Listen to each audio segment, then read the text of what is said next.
नमस्कार मई फैमिली में स्वागत करती हूँ आपका आपके अपने यूट्यूब चैनल नीता गढ़ाई ब्लॉग्स पर। कैसे हो आप सब? मैं आशा करती हूँ आप सब ठीक होंगे। आपके प्यार और आशीर्वाद से हम सब भी यहाँ पे ठीक हैं। तो आज के ब्लॉग की स्टार्टिंग कर रही हूँ मैं। अभी टाइम हो रहा है सुबह के 4:30 बज चुके हैं और आज मैं अभी मैं आ चुकी हूँ किचन में सब्जी चढ़ाने के लिए। तो आज के ब्लॉग की स्टार्टिंग करते हैं हम अपने पॉजिटिव थॉट्स के साथ कि तमाशा लोग नहीं, तमाशा हम अपनी ज़िंदगी का खुद बनाते हैं। मतलब अपने जो कमज़ोरियाँ होती हैं ना, हम ऐसे लोगों को बता देते हैं जो लोग मतलब हमारे सामने मुंह पे तो हमारे बन के अच्छे बन के हमसे सारी चीज़ें उगलवा लेते हैं, लेकिन पीठ पीछे दूसरे लोगों को बता बता के उसका मजाक बनाते हैं। मतलब हंस हंस के बताते हैं कि वो मेरे को ऐसे कह रहा था, वो मुझे ऐसे कह रहा था। सामने से तो ऐसे दिखाएंगे कि अगर हम कुछ अपना बता रहे हैं ना, उनके दुख, अगर कोई दुख बता रहे हैं या कुछ भी बता रहे हैं, तो वो हमारे दुख को देख के अपना चेहरा ऐसे बनाता है कि सच में हमारे दुख को सुन के वो बहुत ज़्यादा दुखी हो गया है। और हमें भी ये लगता है कि सच में ये हमें मतलब अच्छे से समझ रहा है और हमारे दुख में ये दुखी भी हो रहा है। तो हमारा सबसे अच्छा दोस्त है या रिलेटिव है, जो कुछ भी है, सबसे अच्छा है। लेकिन असल बात तो ये होती है कि पीठ पीछे वही लोग हमारा मजाक बना रहे होते हैं। तो आपकी सबसे बड़ी कमजोरी क्या है ये आप किसी को भी ना बताएं। अगर आप किसी को बता देते हैं तो आजकल सबसे 100 में से 99% लोग ऐसे होते हैं जो आपकी कमज़ोरी का फ़ायदा ही उठाते हैं, उसको मतलब अच्छे से समझते नहीं हैं। तो आप ये अपनी कमज़ोरी सिर्फ हमें उसे ही बतानी चाहिए जिस पे हम सबसे ज़्यादा ट्रस्ट कर सकते हैं, या एक दो बार आपने बताई तो वो बात आपकी उसने किसी को नहीं बताई है तो उसको बता सकते हैं। तो इसलिए सब पर ट्रस्ट करना बंद कीजिए और अपना तमाशा दूसरे लोगों से बनवाना भी बंद कीजिए, या अपना तमाशा अपने आप या अपने हाथों से बनवाना भी बंद कीजिए। तो कैसा लगा आपको मेरा ये थॉट्स? बताइएगा ज़रूर कि आपके साथ भी कभी ऐसा हुआ है कि आपने किसी को अपना समझ के अपने दिल की बात, अपने दिल के राज बताए या अपना दुख बताया और उसने जाके कहीं और जाकर मजाक बनाया या किसी और को जाके बता दिया, जबकि आपने उसे मना भी किया कि ये बात आप प्लीज़ किसी के साथ शेयर मत करना, मैं आपको बता रहा हूँ। ऐसा होता है, मेरे साथ तो ऐसा कई बार हो चुका है। आपके साथ हुआ तो बताइएगा ज़रूर। तो चलिए मैं काम निपटा लेती हूँ। ये तो गाइस, ये देखिए बारिश हो रही है हमारे यहाँ पे बहुत तेज, और आराध्या और शिवाय जा रहे हैं छाता लेके ट्यूशन को पहुँच गए। आराध्या और सक्षम।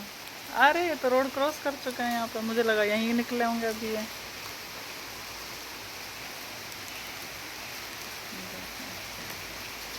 सुबह से लगी हुई है ऐसी बारिश। वो देखिए वो जा रहे हैं छाता लेके।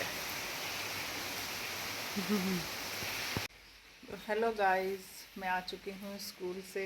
तो अभी आपको दिखाया बाहर ना बहुत तेज़ बारिश हो रही है, और अभी जब स्कूल से आ रही थी ना मैं, तो मतलब रास्ते में इतना पानी भरा हुआ था, इतना पानी भरा हुआ था ना, घुटनों घुटनों तक पानी आ रहा था कि पूछो मत। बड़ी मुश्किल से चल के आई हूँ मैं, और घर पहुँची जैसे तैसे। फिर कपड़े चेंज के, ना ही दोबारा से, क्योंकि गंदा पानी था वो। फिर ना ही, फिर मैंने सोचा मशीन लगा दूँ। मशीन में जैसे ही पानी भरा ना, ऑन करा बटन, लाइट देखी नहीं मैंने, तो देखा लाइट ही गुम हो रखी है, लाइट नहीं आ रही। तो वो कपड़े मैंने अभी रख के, मतलब पानी में डिप नहीं करे, क्योंकि पानी में डिप करके अब लाइट का भरोसा नहीं कब आएगी। तो क्या होता है कि वो कपड़ों का ना, बच्चों की यूनिफॉर्म में कलर फेड हो जाता है ज़्यादा देर जैसे सर्फ वाले पानी में रखे रहते हैं। तो फिर इसलिए मैंने वो पानी में डाले ही नहीं। मतलब सर्फ डला हुआ है पानी में, जब लाइट आएगी तो कपड़े डाल के उसे घुमा दूँगी। तो मैं आपको एक बात बताना चाहती हूँ। एक्चुअली मेरी जैसे कि 1-2 दिन से वीडियो नहीं, व्लॉग नहीं आ रहे हैं, क्योंकि इसका एक रीज़न है, क्योंकि मैं ना, मुझे टाइम ही नहीं मिल पा रहा ब्लॉग बनाने के लिए। एक्चुअली पापा जी की ना तबीयत बहुत ज़्यादा ख़राब हो गई। वो जैसे कि आपको पता है कि हम राधा स्वामी सत्संग में जाते हैं, तो वहाँ पे पापा गए हुए थे ब्यास। ब्यास उनका डेरा, मतलब जो मेन जगह है ना ब्यास है, तो वहाँ पे वो सेवा के लिए गए हुए थे। वहाँ पे उनकी तबीयत बहुत ज़्यादा ख़राब हो गई थी, मतलब खून की उल्टियाँ आने लग गई थी। और फिर वहाँ पे जो हॉस्पिटल है, उन्होंने वहाँ पे उनको रखा 1-2 दिन। फिर उनकी तबीयत और ज़्यादा ख़राब हो गई, तो उन्होंने, फिर उनका फ़ोन आया कि इनकी तबीयत ज़्यादा ख़राब हो गई, इनको हम लुधियाना शिफ्ट कर रहे हैं, तो आप के फैमिली में से कोई एक इनकी केयर करने के लिए वहाँ पे आ जाओ, तबीयत ज़्यादा ख़राब है। फिर यहाँ से मेरे हस्बैंड गए, मतलब ट्रेन से गए ये। तो जैसे सुबह 5 बजे फ़ोन आया, तो ये 8 बजे निकल गए थे यहाँ से ट्रेन से, तो वहाँ पे पहुँचे 5-6 बजे। फिर वहाँ पे देखा जो लुधियाना की हॉस्पिटल जहाँ पे एडमिट किया था, हॉस्पिटल तो बहुत बड़ा था, लेकिन वो था एक मेडिकल हॉस्पिटल होता है ना, जैसे कि बच्चे सीखने भी आते हैं वहाँ पे। तो मतलब इतनी केयर नहीं थी वहाँ पे, भीड़ बहुत ज़्यादा थी। तो इन्होंने क्या किया, वहाँ पे एम्बुलेंस करी, फिर वहाँ से लेके आ गए पापा को यहाँ पे फरीदाबाद में। फिर यहाँ पे इन्होंने हॉस्पिटल में अभी कल एडमिट किया उनको। तो वो कल से आईसीयू में ही है अभी। और अभी मतलब जितने उनका सीटी स्कैन हो गया, ईसीजी हो गया, सब कुछ हो गया, सारी रिपोर्ट नॉर्मल आई हैं। बाकी मेन जो ये है ना, उनको ब्लीडिंग हुई, जो मतलब उल्टी जितनी भी करी उन्होंने, कम से कम ये लगा लो कि वो कह रहे थे 2 लीटर के आसपास उनका खून निकल गया। तो इतना ब्लड निकला कैसे, मतलब क्या रीज़न हो सकता है इसका। तो अब इसका टेस्ट अंदर से वो मशीनें डाल के करेंगे।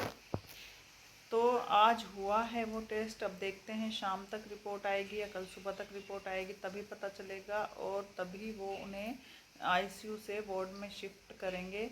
तो अभी तो आईसीयू में है। तो कल तो बिल्कुल पूरा दिन टाइम ही नहीं था मेरे पास, मतलब हम सीधा सारे वहीं चले गए थे हॉस्पिटल में ही। फिर वहाँ पे जैसे एडमिट वगैरह किया, आईसीयू में ले गए। फिर आपको पता है अगर घर में किसी की तबीयत ख़राब हो जाए तो मेहमानों का आना जाना भी लगा रहता है। तो इसलिए मुझे ब्लॉग बनाने का टाइम ही नहीं लगा। और प्लीज़ आप भगवान से प्रे कीजिए कि पापा जल्दी ठीक हो जाएं और वो घर आ जाएं, फिर से मैं अपनी अच्छे से ब्लॉगिंग स्टार्ट कर सकूं।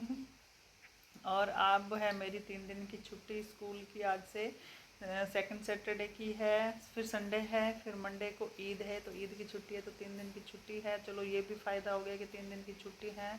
तो पापा की तबीयत ठीक है, मतलब ठीक नहीं है, तो घर में मम्मी भी है, मम्मी की तबीयत भी ख़राब है, फीवर वगैरह हो रहा है उन्हें, तो उनको भी देख पाऊँगी मैं। और घर पे अगर कोई गेस्ट वगैरह आते हैं तो उनको भी मतलब देख पाते हैं। अब ये होता है ना कि घर पे कोई आता है, फिर अब हम जहाँ पे जॉब करते हैं तो क्या होता है कि वहाँ पे भी इतनी छुट्टियाँ नहीं ले सकते, क्योंकि वहाँ पे हाफ ईयरली बच्चों के एग्ज़ाम चल रहे हैं। एग्ज़ाम में ड्यूटी है, हमें नोटबुक भी चेक करनी है, और उनकी पीटीएम का भी एक टाइम होता है कि एग्ज़ाम जस्ट ख़त्म होते ही पीटीएम है, और तब तक हमें उनकी जब तक कॉपियाँ चेक करके नंबर नहीं, मतलब पेरेंट्स पीटीएम में नंबर ही देखने आते हैं, तो उनको नंबर भी बताने होंगे कॉपी चेक करके। तो वो भी बहुत सारा काम है स्कूल में, और वहाँ पे भी इतनी छुट्टियाँ नहीं कर सकते, मजबूरी है। तो सारा वो मतलब वो हो रहा था। अब ये थोड़ा ऐसा ही हो गया कि 3 दिन की छुट्टी हो गई तो थोड़ा राहत मिलेगी, मतलब एक थोड़ा 3 दिन एक तरफ ध्यान दे पाऊँगी। तो इसलिए मैं आज ये फिर मैंने सोचा सुबह, फिर जब मैं उठी तो मैंने, जब मैं किचन में काम कर रही थी तो मैंने कैमरा ऑन करके रख दिया, थोड़ा सा वो व्लॉग शूट कर लिया। और अभी फिर स्कूल से आके मैंने सोचा व्लॉग बना दूँगी। तो आज तो नहीं गए हम, क्योंकि आज बारिश हो रही है। आज ये मतलब मेरे हस्बैंड ही हैं हॉस्पिटल में, और देवर भी अभी जाएंगे। तो सुबह वो गए थे देवर, फिर उसके बाद नहा धो के मेरे हस्बैंड चले गए थे। भूख लग रही, खाना निकाल रखा है मैंने प्लेट में, जा। देखो घिए की सब्जी इसको गंदी सब्जी लगती है। घिए की सब्जी सबसे ज़्यादा अच्छी होती है, हरी सब्जियां खानी चाहिए। दांत निकाल के बैठा, टेढ़े मेढ़े दांत, तभी तो निकल रहे हैं, कैल्शियम की कमी है। किसके साथ? गुड़ के साथ खाएगा? चल खा ले, गुड़ के साथ खा ले। कुल्ला कर लियो फिर अच्छे से, पहली बार गुड़ के साथ रोटी खा रहा है। मीठा होता है, वो कीड़े लगे पड़े हैं वैसे भी तेरे दांत में। तो अब बस यही है, अब बस वेट कर रही हूँ कब लाइट आए और कपड़े धोऊँ। फिर सोच रही हूँ थोड़ी देर इतने लाइट आती है आराम कर लेती हूँ, क्योंकि परसों जब ये रात को वहाँ से रात को 9 बजे निकले, मतलब 6 बजे लुधियाना पहुँचे थे, तो रात को 9 बजे निकले ना एम्बुलेंस से, सुबह 6 बजे आके यहाँ फरीदाबाद पहुँचे। तो क्या हुआ कि पूरी रात हम सोए नहीं, मतलब पूरी रात ये लगा रहा कहाँ पहुँच गए, कहाँ पहुँच गए, कहाँ पहुँच गए। और एम्बुलेंस भी ऐसी मतलब करी थी, ऑक्सीजन थी जिसके अंदर, पूरी फैसिलिटी थी, अच्छे वाली एम्बुलेंस करी थी। शिवाय को गुड़ तोड़ के देने के चक्कर में थोड़ा सा मैंने भी खा लिया। तो कल रात भी नींद, मतलब परसों रात नींद पूरी नहीं हो पाई। कल रात पूरा दिन बिजी था, रात को 10-11 बज गए, और सुबह आपको पता है 4 बजे तो मैं उठ ही जाती हूँ। तो 4 बजे उठ गई, और थकान सी भी हो रही है, तो अभी सोच रही हूँ थोड़ी देर सो जाती हूँ। बाहर बारिश लगी हुई, जब लाइट आएगी तो कपड़े धुल जाएंगे। तो इसी वजह से व्लॉग नहीं बना पा रही। देख रही हूँ अब 3 दिन की छुट्टियाँ हैं तो कल से मेरा रेगुलर ब्लॉग आना शुरू हो जाएगा। तो बाय माय यूट्यूब फैमिली, मिलते हैं नेक्स्ट वीडियो में नेक्स्ट ब्लॉग के साथ। ये देखिए शिवाय यहाँ पे गुड़ के साथ खा रहा है खाना।